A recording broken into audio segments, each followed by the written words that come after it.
Hi, I'm Angie from 5 Little Monkeys.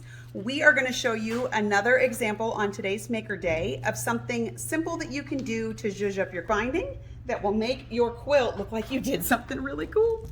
This is a quilt I made, I don't know, 12 years ago probably. And this tiny little lip right here is an extra little, it's what we call a flange.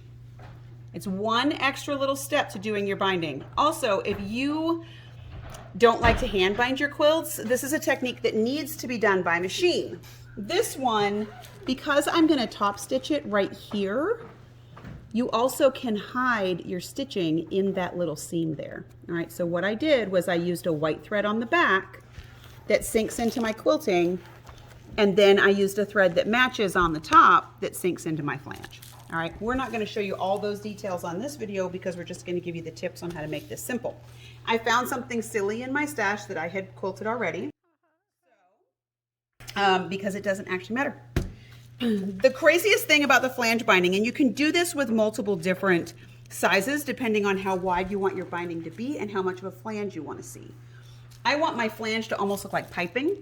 So all I did was I cut one piece of fabric 1/4 inch bigger than the other. That's all. So my tips on this is I've sewed my 1/4 inch seam. My one piece of fabric is 1/4 inch bigger.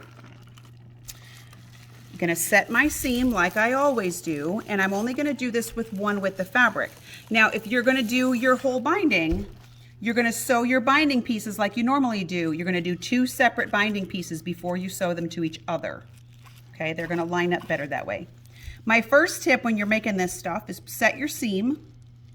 Then, this is a lot of pressing, but trust me on this. Trust the process. We're gonna press the smaller one up because it's more manageable if you press it the first time. Then I'm gonna flip it over and I'm gonna press this open.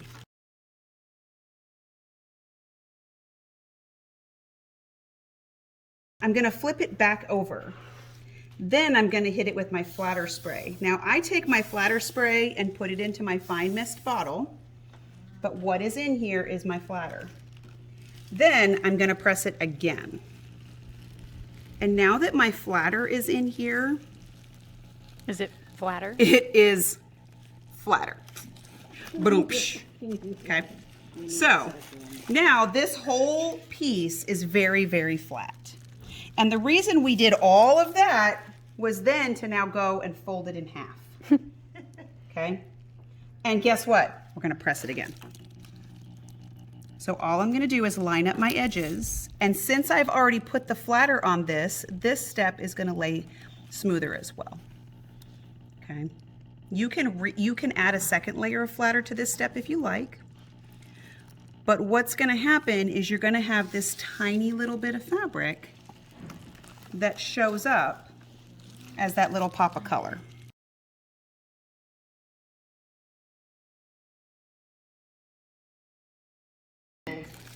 So now we've got this whole long strip with this tiny little pop. All right, now since we're going to machine bind this, we're gonna sew it from the back because I'm gonna top stitch it on the front. So do yourself a favor, test it out first. Line it up here, roll it around to the other side, make sure that that's what you see. Because if you do it the other way, if you put your yellow side down first, you are gonna have done all that work for no reason. Okay, all right, so I'm gonna set this down on here. I'm gonna grab one pin. We're gonna line up our fabric to here. I'm going to take a marking pen and my ruler, where? just to the top part of my block. Raw edges together. I'm going to line up my ruler here on the edge of my piece. I'm going to mark 1/4 inch from the end. Yes, I know this is tedious and it takes extra time, but when we get it all done, you're going to be happier. Then I'm going to come to my machine. I have one pin holding that down. Now, if you're doing a whole big quilt, you can sew until this part of your quilt gets up onto your board to mark that corner. We're gonna sew our 1/4 inch seam. and I'm going to sew right up to that blue line. When my needle touches the blue line, I'm going to back up like 2 or 3 stitches. Take it out. And we're going to flip this up and make a 90-degree fold. Flip it back down. And I just finger press these corners for this part because I want it to be kind of flat. And yeah, I'm now going to do the same thing. I'm going to find a 1/4 inch from the edge, and I'm going to show you a different way to do that. So if you can't put your ruler on your quilt very effectively, you can line the corner up right there with any line on your ruler. Mark a 1/4 inch this way too. Okay. So there's my line, and there's my 1/4 inch. So there's lots of ways to get there. And then I'm going to put this down. I'm going to pick my foot up so that now my needle goes right down on that blue line, right there. We're going to sew forward a couple, back a couple. Then we're going to sew the other side of our piece. Now I'm only going to do the one corner so I can demo all of the steps. Okay, and then we're going to get to the edge and we're going to stop. Now, when I go to actually sew this sew the top of it, we're going to have a couple things that happen. This is a wet away marking pen, so I can spray it again with my flatter and it'll go away. It just takes a little bit of time for it to dry. Don't press this while it's in there. It doesn't matter because it's inside of the binding, so you won't see it. Okay. Don't iron this on the top of your quilt. You'll have little blue marks. Pull your binding away from the corner and cut just the quilt off. Snip. Okay. That's going to get your corner so much cleaner. All right. Now, when I turn this around, here's my next step. I'm going to take this over to my iron and I'm going to press it up. Okay. If you press your binding from the side that you sewed it on, you won't have to fight it so hard. Okay, so press that down, then flip it over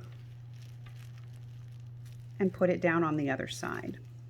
So now, since we cut away that extra fabric over here, this is going to fold much nicer. See how perfect that is there? Now I have a yellow, I've got a cream thread in my bobbin and I've got a yellow thread in my top. I'm going to take my seam-align glue now, and I'm just going to run a bead of my seam-align glue right on that spot where my stitching line was.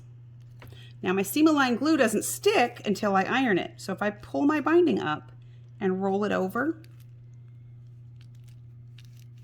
now I can iron it with my seam-align glue. So what if I wanted to stitch by hand? Would this seam-align glue be helpful for that too? Like, could I pre-stick it down? Yes, because it will hold it, meaning you don't have to. And you don't need clippies. And you don't need clippies. My hands, I have tendonitis in my wrist, so holding everything down is difficult. So if I glue everything and hold it, and I've got about 4 different ways that I will glue all my stuff down. All right, so now I'm going to take this back over to my iron. I'm going to start in the side.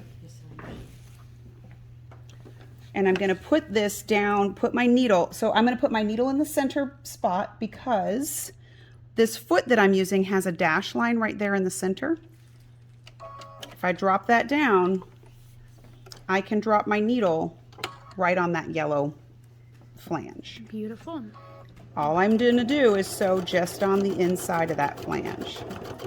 Now, you have a little bit of room for error because you're using a matching color of thread. So if you're going to miss the mark, miss it toward the yellow, not toward the pink. Does that make sense? Because it's gonna kind of camouflage inside there. Now I'm going to roll this around the other side and I'm going to turn the corner. Okay, so if you're somebody that doesn't like to hand stitch your binding, I got you. Okay, so a couple of things are going to happen here.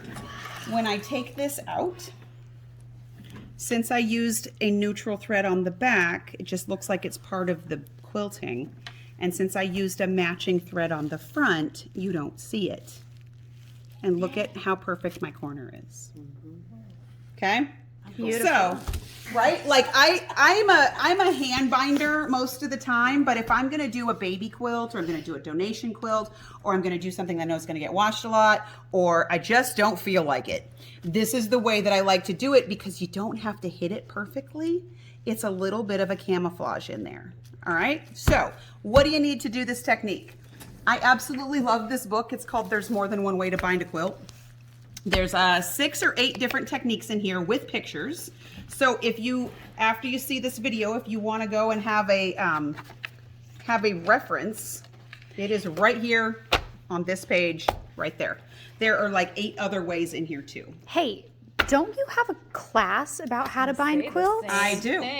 So if you like how easy I made this look, and you want to learn about bias binding, and you want to learn about hand binding, and you want to learn about fusible binding, and you want to learn about striped binding, and you want to learn how to miter your corners, all those things are in my binding class, which you can find on 5monkeyquilts.com. It's 20 bucks. You buy the class, you sign up for an account on our website, so you can watch that video over and over and over and over again. And if you don't care about watching all of those things, you just want to know how to make your binding, just watch that part. You want to know how to sew your binding on? Just watch that part. You want to do just the flange binding? Just watch that part. So you can go back every time you bind a quilt, and you can have references that you can watch. Now, as far as tools, I like this book. This is my current favorite size of Quilter Select ruler. This is a 3x18, so you can cut all your binding sizes with this. And it's got the Quilter Select treatment on it, so it doesn't slide around. Okay, so I like my 3x18 ruler. Obviously, I love my flatter spray. This comes in 7 different smells, including scentless. I'm very sensitive to smells. Like perfumes and stuff will give me a headache a lot. This doesn't bother me at all. So this is very plant-based, so it doesn't give me a headache in any way. And I always put mine in a fine misting spray, so I will usually put half that, half scentless, and then this goes longer because of the misting is much lighter. Also, you know, I love my Quilter Select rotary cutter. My Karen K. Buckley scissors is how I trim the corners. My seam align glue comes in this really fine point top. You can also refill this. All right, and obviously a good iron is always going to make everything so much easier. All right, everything I always show on any video you can get from 5monkeyquilts.com. All right.